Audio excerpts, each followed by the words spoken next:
Berjumpa lagi dengan Bu Silvi dalam mata pelajaran Bahasa Indonesia. Bagaimana kabar kalian hari ini? Semoga selalu sehat dan tetap semangat ya. Apakah kalian sudah siap mengikuti pelajaran? Sebelum pelajaran dimulai, kita berdoa terlebih dahulu ya. Berdoa dipersilahkan. Berdoa selesai. Nah, hari ini kita akan belajar manfaat tumbuhan bagi kehidupan manusia.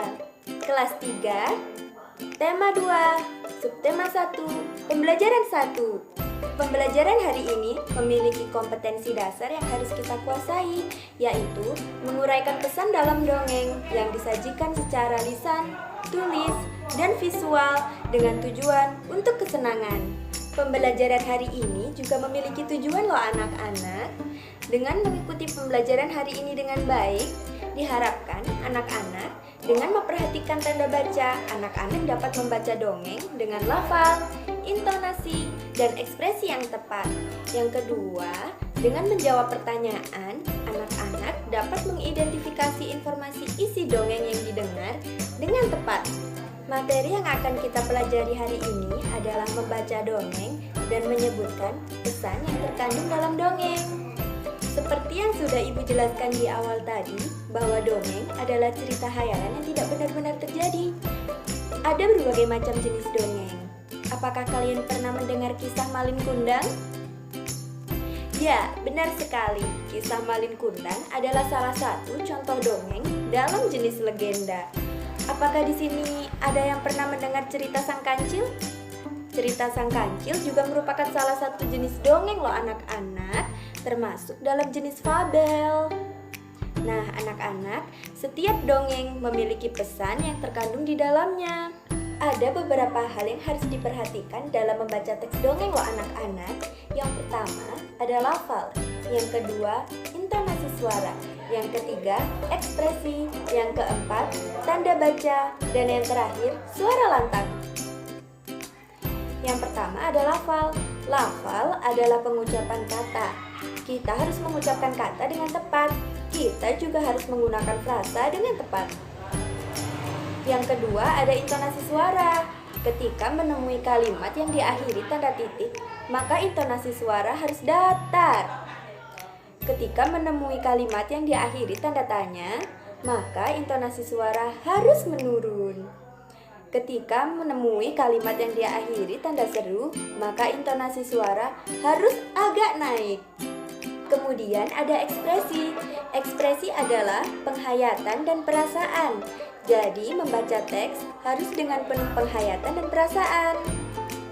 Kemudian ada tanda baca. Jika saat membaca teks bertemu dengan tanda koma, maka kita harus berhenti sebentar, lalu dilanjutkan kembali. Jika saat membaca teks bertemu dengan tanda titik, maka kita harus berhenti membaca, kemudian mulai lagi membaca kalimat berikutnya. Kemudian yang terakhir ada suara lantang. Berlaku saat kita membacakan dongeng di depan orang lain, agar terdengar jelas oleh orang lain, sehingga orang lain bisa menikmati dongeng yang kita bacakan. Mari kita bersama-sama membaca dongeng yang berjudul Kisah Pohon Apel yang Tulus. Dahulu kala, ada sebuah pohon apel yang besar. Ada seorang anak laki-laki bermain di sekitar pohon apel itu. Dia sangat menyayangi pohon itu. Pohon itu juga senang bermain bersamanya. Waktu berlalu, anak laki-laki itu tumbuh dewasa. Suatu hari, ia datang kembali. Pohon apel menyambutnya dengan gembira. "Ayo, bermainlah bersamaku," ajak si pohon apel. Aku tidak punya waktu untuk bermain. Kami membutuhkan rumah untuk tempat tinggal. Bisakah kau membantuku?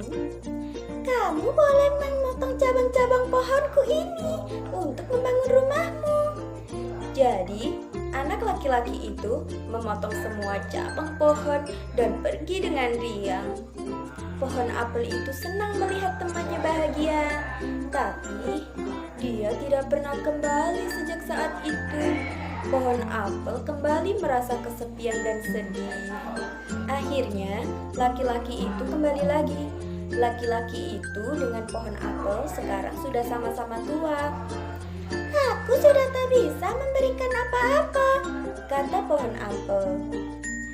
Tidak apa-apa, aku hanya membutuhkan sebuah tempat untuk beristirahat, jawab laki-laki itu. Baik, sisa batang pohon tua adalah tempat terbaik untuk bersandar dan beristirahat. Duduklah sini bersamaku dan istirahatlah, kata pohon apel.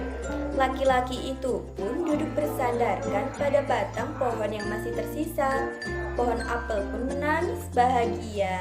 Akhirnya mereka pun bersama lagi.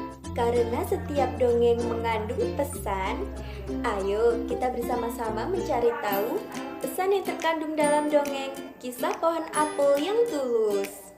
Kira-kira apa ya anak-anak? Ya, pintar sekali. Pesan yang terkandung dalam dongeng Kisah Pohon Apel yang Tulus adalah ketika menolong seseorang, lakukanlah dengan tulus dan ikhlas tanpa mengharapkan imbalan. Untuk menambah pemahaman anak-anak tentang pesan yang terkandung dalam dongeng, jawablah pertanyaan berikut ya. Soal nomor 1. Siapakah teman pohon apel? Soal nomor 2. Apa yang dirasakan pohon apel saat bermain bersama temannya? Soal nomor 3. Apa kebaikan yang diberikan pohon apel? Soal nomor 4. Mengapa pohon apel merasa kesepian dan sedih? Dan yang terakhir soal nomor 5. Di akhir cerita, mengapa pohon apel menangis? Jawab dengan tepat ya. Nah, anak-anak, cerita dalam dongeng memang tidak benar-benar terjadi. Akan tetapi, pesan yang terkandung di dalamnya mengandung makna, di mana jika kita menjadi orang yang baik, maka kebaikan juga akan datang kepada kita. Begitu pula sebaliknya, jika kita menjadi orang yang buruk perilakunya, maka keburukan juga akan menimpa kita. Jadi, jangan lupa untuk menerapkan pesan baik dari dongeng dalam kehidupan sehari-hari ya. Wah, hebat! Kalian telah mengikuti pembelajaran hari ini dengan baik. Bagaimana perasaan kalian saat membaca dongeng? Apakah kalian suka dengan pembelajaran hari ini? Baik anak-anak, pelajaran hari ini kita akhiri di sini ya. Kita berdoa terlebih dahulu. Berdoa dimulai. Berdoa selesai. Sampai jumpa pada pembelajaran berikutnya. Wassalamualaikum warahmatullahi wabarakatuh. Have a nice day.